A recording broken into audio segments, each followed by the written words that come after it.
Salve pessoal, tudo bem? Vamos nós aqui hoje discutir o tema do nosso 10º laboratório, que é a garantia do saneamento básico no Brasil. É um tema extremamente importante que circula ali pelo eixo sociedade, meio ambiente, com algumas implicações também para a área da saúde. Então, sem dúvida, é um tema muito importante para a prova do Enem. O primeiro ponto é a gente entender o que é saneamento básico. Saneamento básico diz respeito a um conjunto de serviços prestados pelo Estado.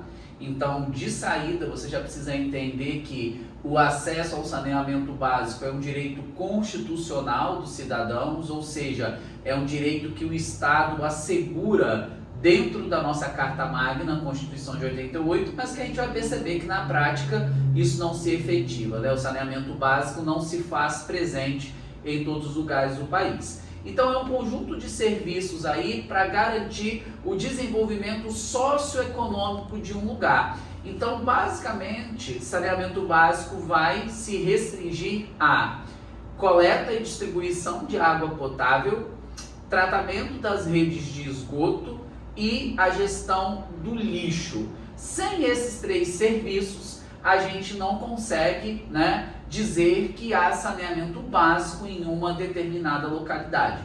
E é muito maluco, muito doido a gente imaginar que em pleno século XXI nós ainda temos lixões a céu aberto, nós ainda temos esgoto a céu aberto, nós ainda temos pessoas que fazem suas necessidades em fossas sépticas, que são buracos cavados no chão, onde a pessoa urina e defeca, e quer dizer, isso contamina o solo, atrai doenças. É muito doido imaginar que a gente tem tanta tecnologia, tem tanto desenvolvimento, mas ainda assim, nos dias de hoje, há lugares onde as pessoas vivem aí em condições subhumanas. Então, o primeiro ponto para entendermos esse tema do nosso 10º laboratório é entender o que é saneamento básico. Então, o primeiro ponto aqui diz respeito a este conceito que eu acabo de trazer para vocês, que é o conjunto de serviços para o desenvolvimento socioeconômico de um lugar, passando então pelo abastecimento de água, a limpeza urbana, que é a questão do lixo, e o tratamento do esgoto sanitário. Lembrando vocês que a tese sempre será fruto da problematização do tema. Então nós vamos nos perguntar por que não existe saneamento básico no Brasil, ou por que o saneamento básico no Brasil ainda é irregular. E a primeira coisa que precisamos entender, nossa primeira tese, nossa primeira possibilidade de argumentação, diz respeito à disparidade socioeconômica que existe no nosso país. O Brasil é um país de proporção continental e que, infelizmente, por conta disso e de várias questões de cunho histórico, é um país que ainda não deu conta de garantir equidade em todas as localidades. Então, se a gente olha as estatísticas, no Sudeste, o saneamento básico ele chega para 80% da população. Nós vivemos no Sudeste, no Espírito Santo. Então, no Espírito Santo, em São Paulo, no Rio de Janeiro, em Minas Gerais, 80% da população tem saneamento básico.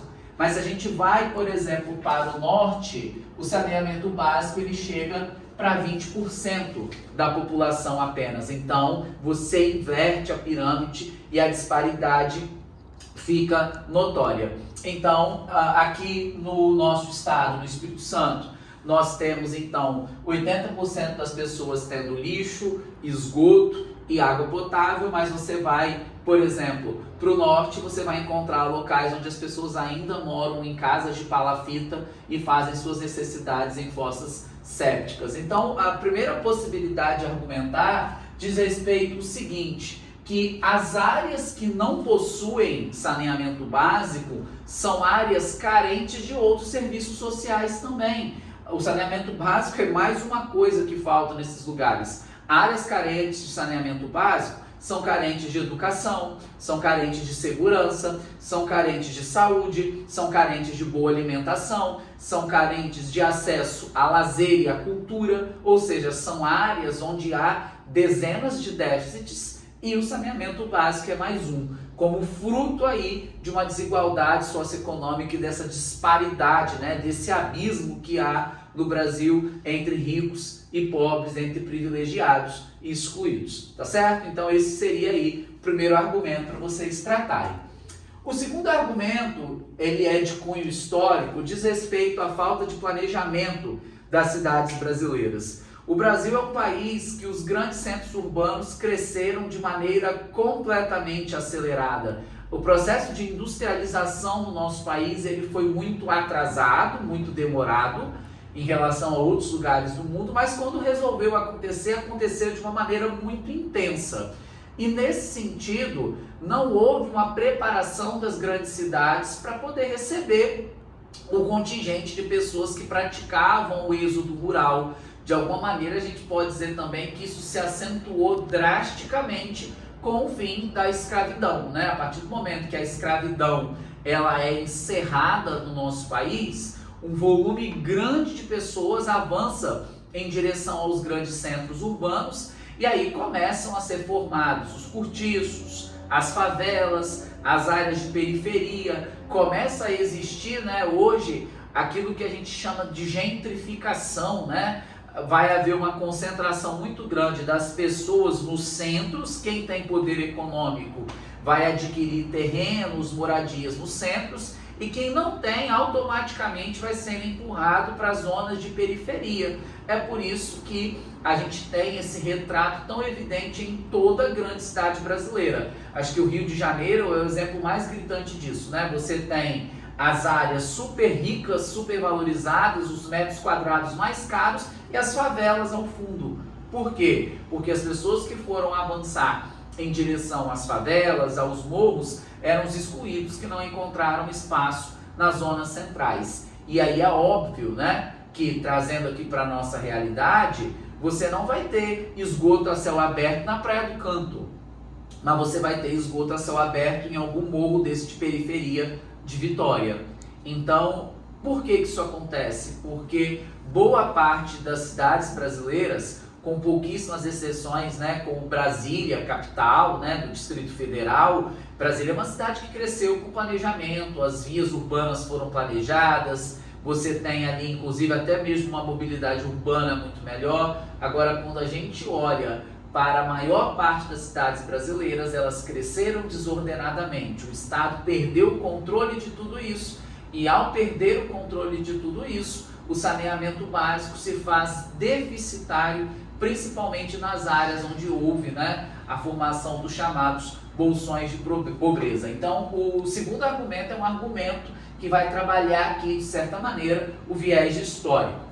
E o terceiro e último argumento que vocês podem trabalhar diz respeito às políticas públicas ineficazes. O Estado brasileiro ainda não deu conta, assim como não dá conta da saúde, assim como não dá conta da educação, assim como não dá conta da segurança pública, do lazer e de várias outras demandas. O Estado ainda não dá conta de ter políticas públicas eficazes, eficientes, né, para garantir um saneamento básico adequado para a população. Então podemos dizer que não há investimentos corretos e assertivos em coleta seletiva do lixo, né, manejo da água, política de sustentabilidade, galera, captação da água da chuva, por exemplo, né, ainda não há uma prática, né, do Estado de maneira concreta, assertiva e boa, que garanta então esse serviço para as pessoas. Então, nós temos três possibilidades de argumento no que diz respeito a esse tema. O primeiro vai trabalhar a disparidade socioeconômica, ou seja, saneamento básico presente em algumas áreas e deficitário em várias outras. A falta de planejamento, que isso aqui diz respeito, né, ao caráter histórico do nosso país. E, por fim, a ineficácia do Estado, a negligência do Estado na falta de políticas públicas. Você tem 3 pontos aqui para escolher 2, né, para poder trabalhar, tá certo? Bom, é interessante frisar também todas as doenças, né, que estão suscetíveis a adquirirem as pessoas que vivem em áreas onde não há saneamento básico, né? Eu listei aqui cólera, leptospirose e as verminoses, mas existem dezenas, né, de outras doenças que são aí provenientes da falta de saneamento básico. Por isso que é algo tão importante para a garantia da saúde da população, tá certo? Pensando um pouquinho nos repertórios socioculturais para vocês colocarem no texto, a história acaba trazendo para a gente uma quantidade grande, né, de referências. A primeira referência que eu anotei aqui para vocês diz respeito à Idade Média. A Idade Média é um período onde existiu muito aí a peste negra, né, nas cidades europeias. E a peste negra, vale lembrar, era fruto da péssima condição sanitária da maior parte das cidades europeias, onde havia urina, fezes, restos de comida, né? As feiras livres que existiam, os alimentos que não eram aproveitados eram descartados no meio da rua, isso chamava ratos, insetos. Então as condições sanitárias da Europa medieval eram muito ruins, então isso criava aí a peste que dizimou aí dezenas de pessoas. Então a primeira alusão histórica interessante seria a Idade Média, lembrando que você tem que estabelecer o paralelo, né? A Idade Média, de maneira análoga no Brasil, aí você faz, né, um paralelo, porque nós estamos falando do Brasil. O Brasil não teve Idade Média, o Brasil foi descoberto em 1500, tá bom? Para vocês não se perderem aí no tempo. Outra possibilidade é falar do Egito Antigo. O Egito Antigo, né, os egípcios, é uma primeira grande civilização aí que deu conta de captar e gerir a água potável a seu favor. Daí vem a máxima, né? O Egito é uma dádiva do Nilo, ou seja, sem a presença do rio Nilo não haveria civilização egípcia, deixando claro para a gente a importância da água potável para o desenvolvimento de uma sociedade. E água potável é um dos princípios basilares do saneamento básico.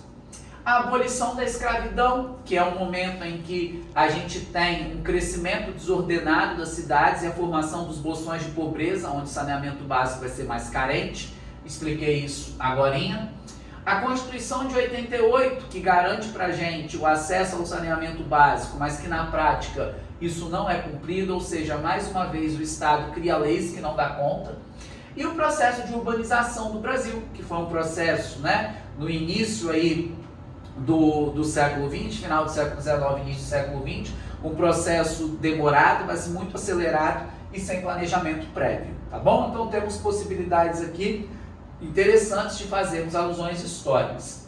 Da literatura, uma referência interessante seria o Curtiço, do Aloysio Azevedo, uma obra naturalista que mostra, como o próprio título está dizendo, a vivência dos personagens João Romão, Pombinha, Rita Baiana, né, e tantos outros, Bertoleza, tantos outros que viviam ali no entorno, né, daquele cortiço, daquela favela, onde as condições de higiene, de saneamento básico eram péssimas, né, mostrando pra gente aí o retrato do Brasil do século XIX sob a óptica naturalista.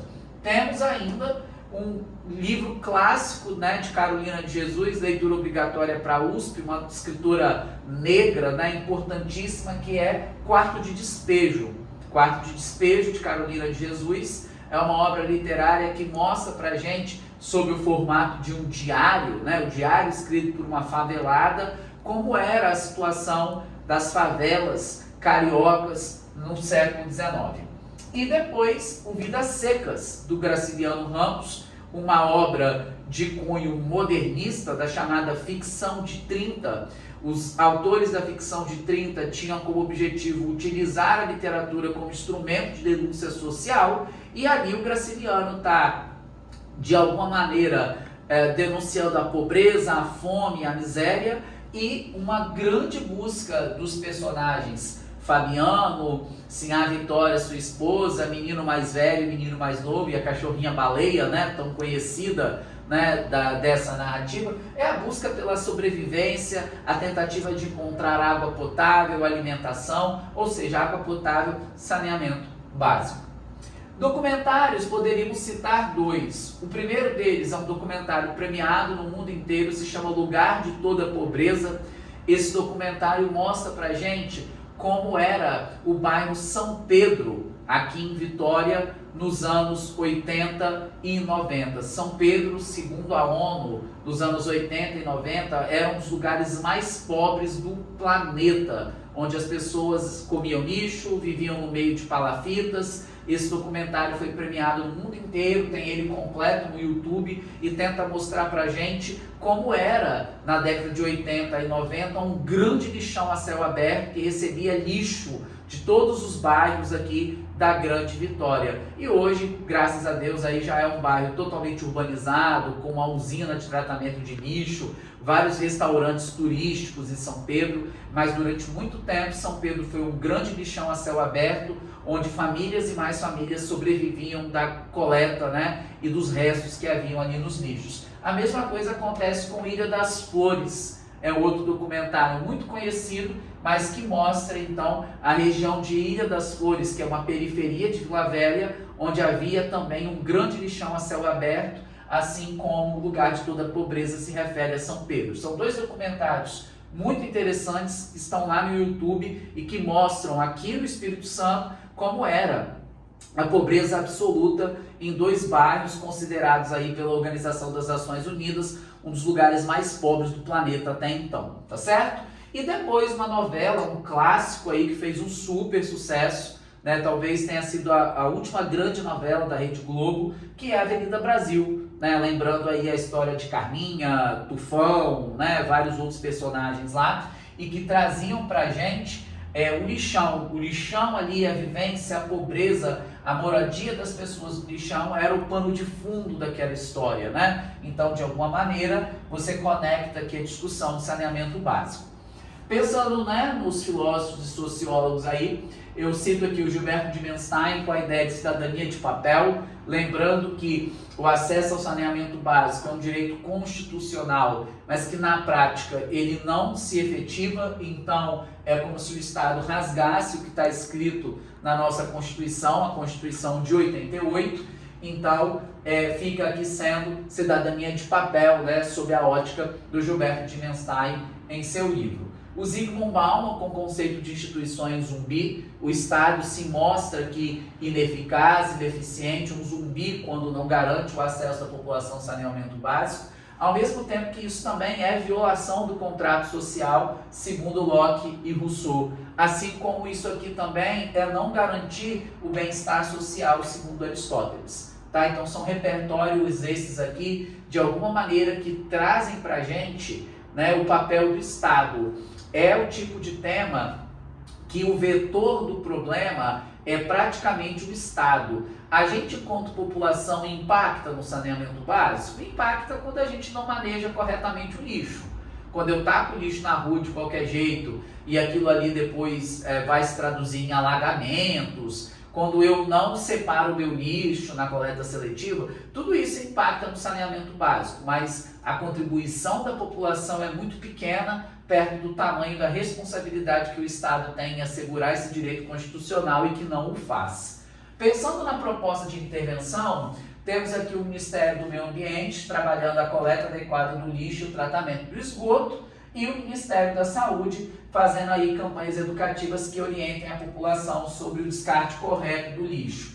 Né? Pensando aqui que essa proposta é a principal, então se faltar espaço aí para vocês, caprichem no desenvolvimento dessa proposta, trabalhando lá os 5 elementos, né? Quem faz, o que faz, como faz, o porquê faz, e o 5º elemento seria o detalhamento, que é o aprofundamento de uma dessas 4 partes, tá bom? Vocês já sabem fazer isso, que a gente já vem trabalhando isso, já tem aí bastante tempo, tá certo? Então esse foi o nosso 10º laboratório. Bom laboratório para vocês, façam com calma, façam com tranquilidade. Ao finalzinho aí do vídeo vai estar a foto do quadro, né, para que vocês, caso tenham alguma dúvida, possam recorrer aí às anotações, tá certo? Sucesso para vocês e até a próxima.